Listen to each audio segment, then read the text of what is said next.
kata, saya berkesempatan duduk sambil minum-minum bersama dengan mantan Menteri Wilayah Persekutuan dan juga beliau merupakan mantan setiausaha politik kepada almarhum Tun Razak, setiausaha politik kepada almarhum Tun Dr. Ismail.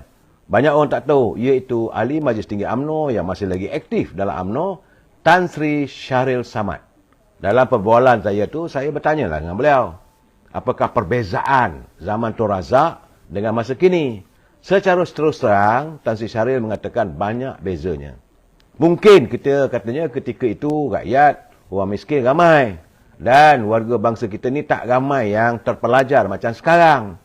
Jadi sebab itulah dia kata, bila orang yang bijak-bijak ni tak ramai, dan tak ramai orang yang senang lenang, maka mereka amat mengharapkan kepada pemimpin. Dan pemimpin ketika itu, mereka berkhidmat semata-mata untuk rakyat. Tidak ada soal rasuah itu, dia kata memang ada. Sebab itu saat itu diwujudkan Biro Siasatan Negara, BSN. Sebelum dirombak kepada Badan Pencegah Rasuah dan dirombak kemudiannya kepada Suruhanjaya Pencegah Rasuah. Jadi BSN dulu, kalaulah ada mana-mana pegawai BSN yang pergi ke pejabat-pejabat kerajaan atau pada syarikat-syarikat besar, orang yang terlibat dalam adanya elemen rasuah ni demam saya. Dan menurut Tan Sri Syahril, kepimpinan waktu era Tun Razak, kepimpinan era Tun Dr. Ismail, mereka begitu jelas memimpin negara ini dengan penuh keikhlasan. Gaji pun tak besar mana pun. Bukan macam sekarang, puluhan ribu. Tetapi mereka menyantuni untuk rakyat. Mereka membangunkan negara. Memang tak boleh dinafikan, saudara.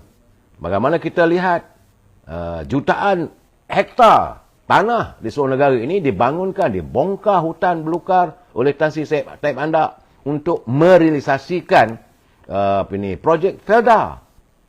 Akhirnya hari ini warga Felda ramai yang menjadi pemilik pada tanah walaupun seluas 10 hektar, tapi ada hasilnya.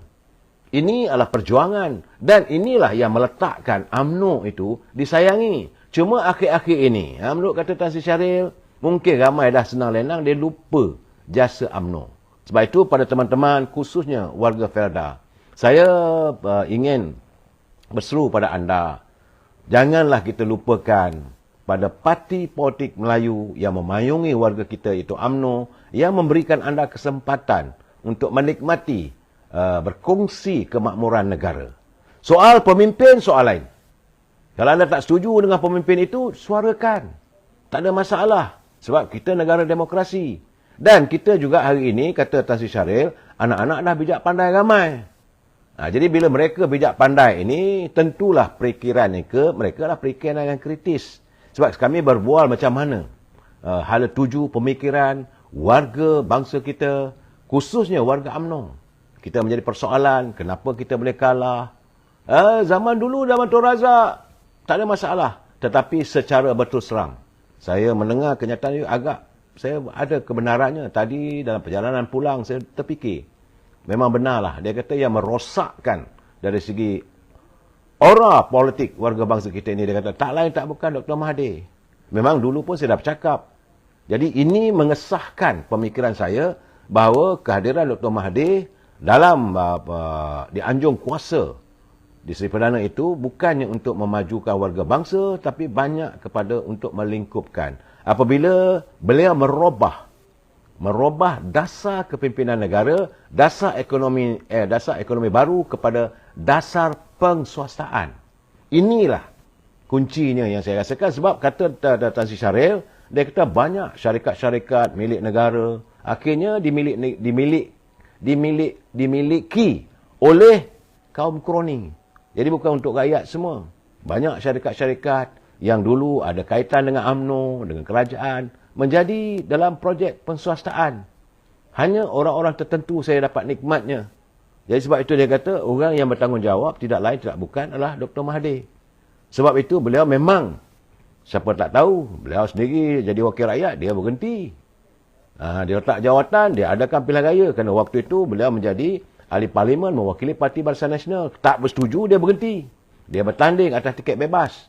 Alhamdulillah, dia menang. Saya waktu itu menyokong kepimpinan kerajaan waktu itu Barisan Nasional. Saya cakap, Tan Sri dulu memang, iyalah, dia kata, dia tak salahkan, dia kata, sebab memanglah you dalam pemuda, mesti mempertahankan parti dan sebagainya. Kemudian saya bertanya dengan beliau, sebenar-benarnya saya kata, siapa yang bertanggungjawab membawa Dr. Mahathir masuk kembali dalam UMNO ini selepas beliau disingkirkan oleh almarhum Tengku Abdul Rahman? Dia kata orang bertanggungjawab adalah Tun Razak. Kerana Tun Razak merasakan bahawa mungkin benda inilah boleh keinsafan padanya. Jadi Tun Razak bersama dengan almarhum Datuk Harun Idris membawa beliau masuk. Tetapi sampai ke akhir hayatnya, almarhum Tun Dr. Ismail, ini bicara mulut daripada Tan Sri Shariah Samad. Dia kata Tun Dr. Ismail, beliau sebagai suri politiknya, tidak bersetuju Dr. Mahathir kembali pada UMNO. Sampai sudah. Memang pun Tengku Abdul Rahman pun sampai ke akhir hayat beliau, juga beliau tidak bersetuju dengan hala cara kepimpinan Dr. Mahathir. Itu keadaannya, saudara, supaya bila kita melihat, kenapa saya nyatakan gini, sebab hari ini keluar lagi kenyataannya. Dalam berita harian, dalam beberapa media, Dr. Mahathir meragui bahawa dia kata Anwar Ibrahim itu bukanlah orangnya yang boleh memimpin negara ini. Bukanlah boleh memimpin negara secara dengan jayanya. Saya katakan 4-5 malam dulu, saya kata takkan dia seorang saja boleh memimpin. Tapi bila saya berbual dengan Tan Sri Shariah Samad, terjawablah persoalan ini. Memang itulah karakter Dr. Mahathir.